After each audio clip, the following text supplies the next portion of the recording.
9월 23일입니다. 출애굽기 19장 14절에서 25절까지 말씀. 시내산에 강림하신 하나님이라는 제목으로 말씀드리죠.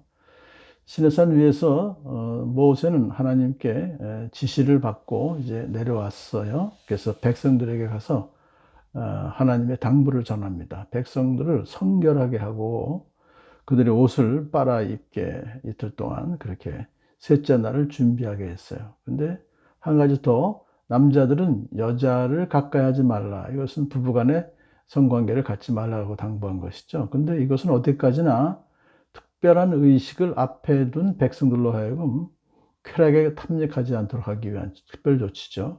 결코 부부간의 정당한 성관계를 죄악시한 것은 아닙니다. 사도 바울도 특별한 경우에는 부부간에 얼마 동안 분방할 수 있다고 가르쳤죠. 이런 특별한 당부를 한 것은 오직 강림하실 하나님께만 집중함으로써 거룩함을 유지하도록 하기 위한 것이었습니다.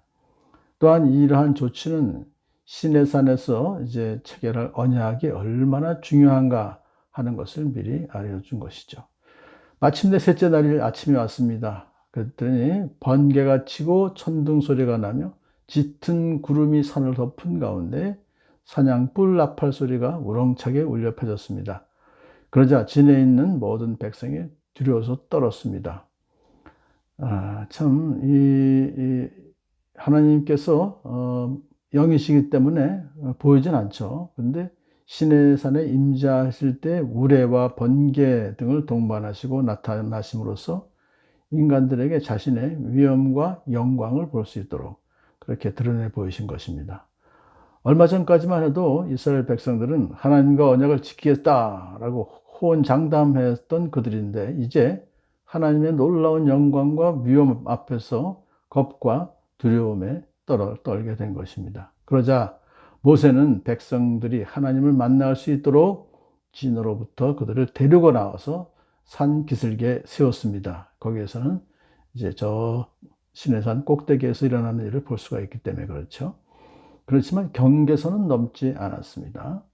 그때 시내산에는 주님께서 불 가운데서 그곳으로 내려오셨으므로 온통 연기가 자욱했는데, 마치 가마에서 나오는 것처럼 연기가 솟아오르고 온 산이 크게 진동하였습니다. 그렇다고 해서 시내산 위에서 무슨 화산이 폭발한 건 아닙니다. 특별한 방법으로 하나님이 내려오신 것이죠. 자, 연기가 너무 짙게 깔려 있어서 한 치 앞도 볼 수 없는 그런 상태에 빠지게 되었습니다. 하나님께서 불 가운데서 내려오셨습니다. 이것은 하나님이 불에 대하여 진노하시며 심판하시는 하나님이라는 것을 이제 보여주신 거죠. 그리고 온 산이 또한 크게 진동했습니다. 이것은 하나님이 강림하실 때 나타나는 자연 현상이기도 합니다. 나팔 소리가 점점 더 크게 울려 퍼지는 가운데 모세가 하나님께 말씀을 아뢰니 하나님의 음성으로 그에게 대답하셨습니다.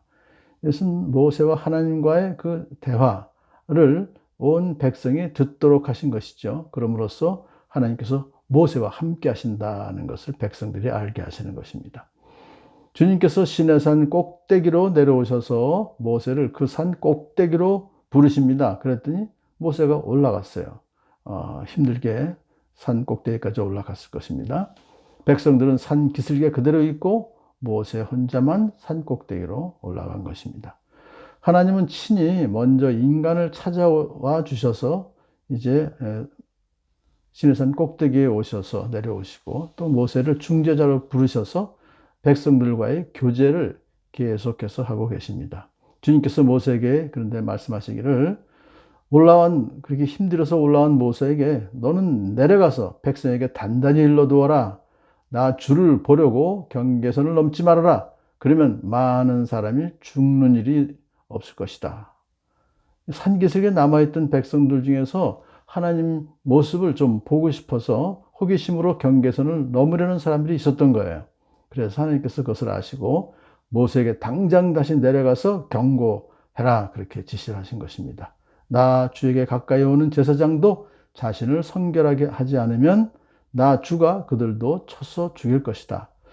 아직 그 말씀하실 당시에는 제사장이 아직 세우기 전이죠. 그러므로 이 말씀은 앞으로 세울 제사장 아론의 자녀들이죠. 에 대한 말씀으로 우리가 이해할 수 있습니다. 아직 율법에 의해서 임명은 안 됐지만 이제 미래의 제사장이 될 그들도 목욕을 해라 이거죠. 성결하게 해라. 왜냐하면 그런 사람이라 할지라도 하나님께로 가까이 나아가는 사역을 감당하는 제사장이라 할지라도 자신을 깨끗하지 불결한 상태로는 하나님께 가까이 나갈 수 없기 때문에 그렇습니다.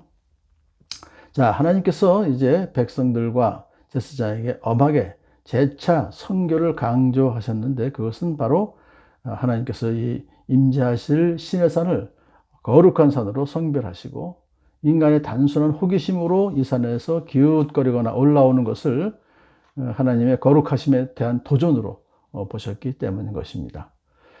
자, 하나님과 이스라엘 백성 사이의 근본적인 차이는 주인과 종의 뚜렷한 구분을 해야 되는 거죠. 그래서 이제까지 애굽에서 그들을 구원하시고 또 광야에서 이끌어 주신 것은 하나님의 계획적인 사역이었고 동시에 또한 앞으로 시내산 언약을 체결하신 후에 또한 이스라엘 백성들을 인도하시는 것도 하나님의 주도로서만 이루어질 것이다 하는 것을 미리 명백하게 보여주신 것입니다.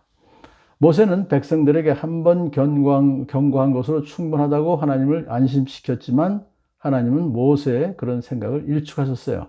모세가 주님께 이렇게 대답합니다. 주님께서 우리들에게 산의 경계선을 정하여 그것을 거룩하게 구별하라고 경고하신 명령을 내리셨으므로 이 백성은 시내산으로 올라올 수 없습니다. 제가 하나님의 명령을 다 전달했기 때문에 그들이 시내산으로 올라오지 않을 것입니다. 그러나 모세의 이런 생각은 사람이 얼마나 악한지를 알지 못하기 때문에 그런 생각한 것입니다. 주님께서 그래서 그에게 말씀하십니다. 너는 어서 내려가서 아론을 데리고 올라오너라. 그러나 제사장들과 백성은 나에게 올라오려고 경계선을 넘으면 나 주가 그들을 쳐서 죽일 것이다. 빨리 내려가서 내가 명령한 것을 이제 전하고 아론만 데리고 와라. 그런 뜻이죠. 자, 이처럼 하나님은 당신의 뜻이나 계획을 인간의 생각에 의해서 변경시키시는 분이 아닙니다. 오직 하나님은 당신의 전능하신 신성에 따라서 주권적으로 행동하시는 완전하신 분이시다 하는 것을 여기서 우리가 배울 수 있죠. 자, 그러자 모세가 백성에게 당장 내려가서 그대로 전하였습니다. 모세가 참 그래서 훌륭한 지도자인 것은 하나님의 책망을 듣고 자신의 신분과 모습을 즉각 깨닫고는 하나님의 명령에 순종하여 산 아래로 내려와서 하나님 명령하신 것을 다시 한번 백성들에게 단단히 전달했던 것입니다. 여기서 우리는 지도자의 자질은 누구나 인간적인 부족함을 갖고 있지만 자기가 실수했을 때는 그것을 깨닫고 곧 하나님의 뜻에 순종할 것을 여기서 배울 수가 있는 것입니다.